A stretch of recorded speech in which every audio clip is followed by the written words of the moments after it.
Magandang araw po sa inyong lahat mga kababayan at welcome back dito po sa PNR. At ito nga mga kababayan, breaking news, ito ang inaantay ng lahat, suspendido na.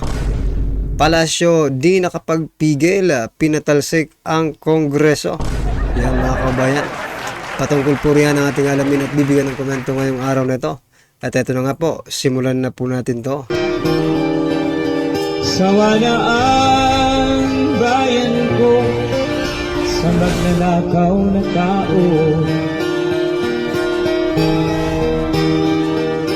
Ito ang nakakagulat. Viral na trending ngayon sa mundo ng social media ang di umano'y balitang inapilad na ng mga senador sa Korte Suprema mga tinapiyas na pondo sa higit na 6 na trilyong pisong inaprubahang pambansang budget sa susunod na taon. Oras na malagdaan ito ng kasalukuyang Pangulo ngayon ng Republika ng Pilipinas nang walang iba kundi si Pangulong Bongbong Marcos Jr. Tiniyak naman ng mga mambabatas ang isa dito na zero budget para sa PhilHealth na aniya ay labag di mo sa saligang batas ng bansa. Pero bago ang lahat mga kapinas, kung bago ka pa lamang sa channel namin ay huwag mong kalimutang mag-subscribe Subscribe na po mga kababayan. notification bell para mas maging updated ka pa lalo sa lahat pa ng bagong videos na i-upload namin. At yun nga mga kapinas, inapila nga ng mga senador na dumulog sa Korte Suprema para questionin ang ilang probisyon ng pambansang budget. Karamihan sa mga nagreklamong senador na nabulaga daw sa detalye ng budget dahil ibinigay ang mga impormasyong hinggil sa pinagtibay na pambansang budget noong pinirmahan na mismo ng Bicameral Conference Committee. Dudulog ang mga senador sa Korte Suprema para questionin ang detalye na inapurbahan 2025 national budget na abot sa 6.32 trillion pesos. Iyan ay kapag pinirmahan ni Pangulong Bongbong Marcos Jr. ang budget na isinumiti sa kanya ng Kongreso at hindi ibinoto ng ilang questionable provision. Banat pa ni Pia Cayetano ay isang paglabag sa batas ng zero budget para sa PhilHealth Insurance Corporation sa ilalim aniya ng Sentax Law. Dapat ay 80% ng revenue mula sa mga tobacco products at mga sugar sweets at beverages ay dapat ilaan sa PhilHealth para So yan mga kababayan, saan mapupunta? Ang tanong, di ba? Saan po mapupunta itong syntax, no? Mula po dito sa mga tobacco products, di ba? O, saan mapupunta yan? Kung hindi ninyo babadgetan ang PhilHealth. Di ba? Tama po yung sinasabi ni Senator Pia Cayetano, di ba? Na hindi dapat or unconstitutional. Bukod pa po sa PhilHealth, no? Sinasabi rin ng iilan na yung pagtatapyas din, pagbabawas din po, no, ng budget dito po sa Department of Education ay unconstitutional. Ha? Kasi dapat po ang Department of Education ang may pinakamataas, no, na budgetary budget yan sa ating gobyerno. Pero bakit ganon? Instead na pataasin po, no, or dagdagan, yan binawasan tuloy. para tulungan ang mga mahihirap na pasyenteng walang pangpagamot. Kinestyon naman ni Senator Juan Miguel Zubiri ang pagtapyas ng 12 bilyong pisong pondo para sa Department of Education. Samantalang sa Article 5 ng 1987 Constitution, ang sektor ng edukasyon ang dapat prioridad at makakatanggap ng pinakamalaking pondo. Sa inaprubang budget ay aabot sa 1.1 trillion pesos na ang alokasyon para sa DPWH at mas mataas iyan kumpara sa DepEd na may 737 billion. Isa rin sa mga inireklamo ng senador ang tinanggal ng pondo para sa adapter ng iba pang equipment ng DOST para sana mamonitor ang mga bagyo at kalamidad, pero tinanggal ng bicameral. Umaasa si Zubiri na re-reviewin ng mahusay ni Pangulong Bongbong Marcos Jr. ang detalyado ng pambansang budget bago niya ito pirmahan at ikukonsindera ang mga pangangailangan ng mga ahensyang tinamaan ng mga pagtatapyas ng budget. Inapila din ni Senator Amy Marcos kay Pangulong Bongbong Marcos Jr. na ripasuin mabuti ang pondo bago ito pirmahan.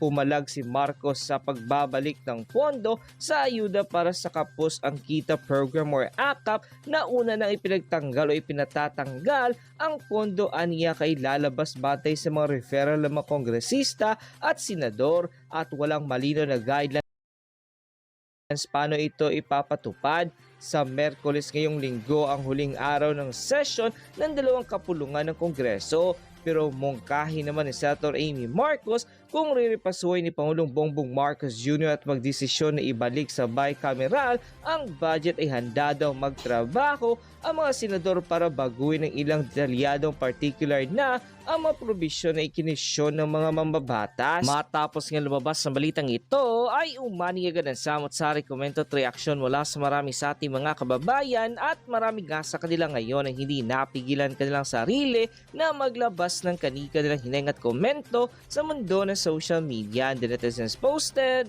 marami na ang naghihirap, pahihirapan pa, talamak ng korupsyon, kawawang Pilipinas, trabaho hindi ayuda. Manang Amy, kung wala ka nang magagawa kasi tao-tauhan lang naman ang kapatid mo, better suggest to him to resign and let Vice President Sara to lead para sa taong bayan. Mga senadores, sana totohanin ninyo na magreklamo sa korte para mapondohan ng PhilHealth dahil kawawa kami mga mahihirap na may mga sakit at sana huwag magpapugi si Bongbong Marcos at Romualdez sa DPWH para sabihin ng mga tao na may nagawang proyekto nang ipinamalaki o ipinagmalaki para sila iboto. Ibalik please, ibalik ang pondo ng PhilHealth at dagdagan pa kung maaari. Namatay ang kapitbahay ko sa stage 4 cancer dahil kulang ang pambayad sa ospital dahil walang PhilHealth. Please ibalik ang budget ng PhilHealth. SSS pataas ng pataas ang contribution pero hirap ang miyembro na makakuha ng kanilang mga benepisyo, pati ang budget sa pangkalusugan na pinakamahalaga ay imbis maragdagan na binawasan pa. Maging ang edukasyon na mahina ng kalidad ng edukasyon sa bansa natin ay binabawasan pa. Lahat ng mas mahalagang ahensya ng bansa natin winawalang bahala na lamang na pamahalaan. Kawawa naman kayo Mr. President sa iyong nasasakupang bansang Pilipinas. Manindigan ka naman bilang ama ng bansang Pilipinas. Ibangon mo naman sa kahirapan ng ating bansa. Ibalik niyo ang pondo para sa PhilHealth. Kawawa mga mahirap. Paano na lang kami mahirap? Pera ng taong bayan yan, hindi sa gobyerno. Bongbong Marcos, wake up. Gusto ba ninyong mamatay ang lahat ng tao sa Pinas? Lalo na ang mga senior citizen na maraming ng sakit. Pag walang aksyon ng isyong ito, mananagot kayong lahat. Mga congressman na may responsibilidad sa isyong ito, lalo na kayo Bongbong Marcos Jr., kawawa naman kayo sa mga mahihirap na mga mayamang Pilipino. Alam naman nila na matagal ang proseso ng Supreme Court. Bakit kasi pinabayaan na makalusot at huwag yun namang pailutin o paikutin ng mamamayan? Paano pa mahabol yan kung nagamit na? Okay kung ginamit talaga para sa bayan, kaya lang kung sa mga bulsa lang napunta. End quote. Magandang araw mga kaibigan. Bigyan natin ng reaksyon itong mga pahayag ni Senator Aquilino Pimentel sa isang interview na kung saan nananawagan na siya sa taong bayan na mag-ingay, makialam na sa nangyayaring kabalastugan sa ating bansa, lalo na sa budgeting. Okay, so ito, vlog ni Jones Day Channel, panood ko, maganda. So, pakinggan natin ito at bigyan natin ng reaksyon. Ito, hindi na nakapagpigil si Senator Coco Pimentel. Nananawagan na mag-ingay. Mag-ingay na po ang mga member ng mga PhilHealth, ang mga health advocate, dahil nga po, winalanghiya itong budget ng Pilipinas. Winalanghiya po ng ilang mga senador, ilang mga congressman. At hindi na po si Senator Coco Pimentel, medyo malumanay magsalita pero napipil ko, galit eh. Galit yung mama. At nananawagan na nga, mag-ingay na. At hindi lang yon. Pumunta po sa Supreme Court, questionin itong mga pinaggagawa nila sa budget ng Pilipinas. Pag-usapan po natin yung ginawa rin ni Grace po.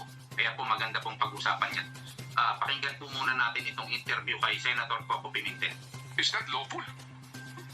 That's a good question. Kaya sinabi ko nga rin yung interpellation ko, we are inviting another. Yung question ni Ted Pailonga, is that lawful? Yung zero budget ng PhilHealth. So, ang sagot ni Coco Pimentel is, pakinggan natin. Before the Supreme Court, especially from health advocate. Kasi nga, sasabihin nga ng health advocate, may mandato nga to rin eh.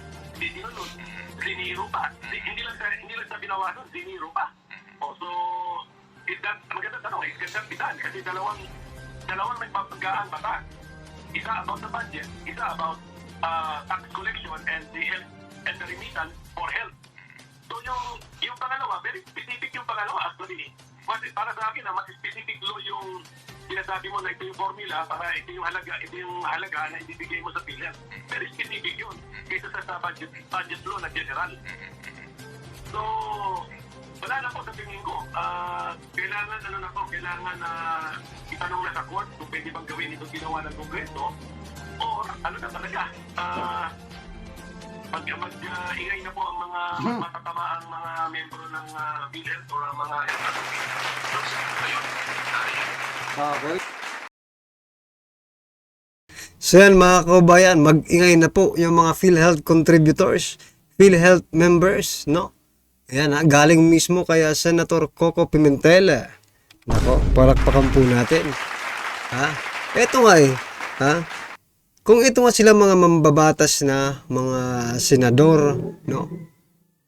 Alam po nila yung paghihirap ng isang PhilHealth contributors kasi hindi naman po madali, no? Maghulog ng PhilHealth every month, 'di ba? Kung baga, pwede mo nang pang ano yun eh, pang survival na gamitin mo sa pagkain nyo, kuryente, tubig, 'di ba? Pero ibabayad mo pa sa PhilHealth. So, ramdam natin na alam nila kung gaano kahirap ang magbayad sa PhilHealth. Although it is kinakaltas na from the company, no? O, hindi lang employee, but also the employer, 'di ba? Mayroon pong share diyan sa pagbabayad ng PhilHealth. Oh. 'Di ba? O, ibig sabihin mga kababayan, hindi lang po yung member, pati po yung employer, no? Dapat na rin pong mag-ingay sapagkat pinaghirapan po nila yung kino-contribute dyan sa PhilHealth. Tapos gaganyanin lang. Is zero budget nila matapos kayong maghulog ng ilang taon, di ba? Meron nga akong nabasa 22 years naghuhulog sa PhilHealth, hanggang ngayon hindi pa siya nakakakuha ng ano bang benepisyo kasi malusog eh. Pero hulog siya ng hulog Sana nga may nag-comment din, sana po gayahin na lang daw sa SSS na pwedeng mag-loan or Pag-ibig na pwedeng i-loan yung PhilHealth.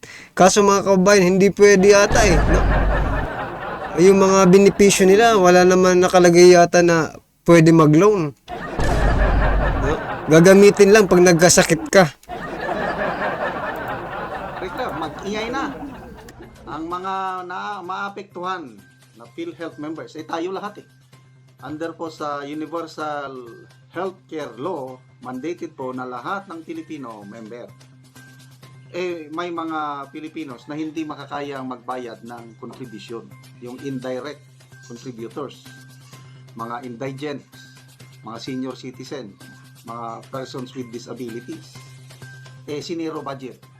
Anong mangyayari sa PhilHealth? Dahil hindi naman maka-contribute ang maraming Pilipino. So yung subsidy sana ng gobyerno, yun na yung contribution ng mga indirect, yung hindi makakaya, siniro. Talagang matindi ang ginawa. Mag-ingay na po. Paano mag-ingay? Pumunta sa EDSA. Magtipon-tipon. Halimbawa, yung mga may asosasyon dyan, mga NGO, kung saan ang advokasya nila ay tungkol sa kalusugan, sa health. Kahit 10 lang kayo, punta kayo sa EDSA, magtipon kayo ron, mag-ingay. Yun po ang sabi ni Senator Coco Pimentel. Ulitin natin. So, wala na po sa tingin ko. Kailangan itanong na sa court kung pwede bang gawin itong ginawa ng Kongreso or ano na talaga. Mag-ingay na po ang mga matatamaang mga membro ng PhilHealth or ang mga health advocates. So yun po. Natin yung impact ni Senator Coco Pimentel. Ganito taong sumisigaw, di ba? Yung nagwawala, hindi siya ganun eh. Kilala naman natin, matagal na, ganun talaga siya magsalita. Pero napipil ko, busit na yung tao. Dahil So yan mga kabayan, kayo po ba pabor, no? Mag-ingay na lahat ng PhilHealth members, contributors, mga non-government organization. Sige, lumabas na po kayo. At para malaman, no? Malaman po ng administrasyong ito kung gaano kalakas ang power ng bawat isang Pilipino. Karapatan yan eh. Bakit nila zero budget yan eh, di ba? Diyan po kumukuha ng pang healthcare ang ating bansa. Tapos zero lang yung budget. Well, anyway mga kabayan, ano po yung reaksyon, opinion patungkol po sa video ito, i-comment lang po sa baba. Para at least alam po ng ating mga kabayan ng inyong opinion. Maraming salamat po. Sawa na ang bayan ko sa magnanakaw na tao.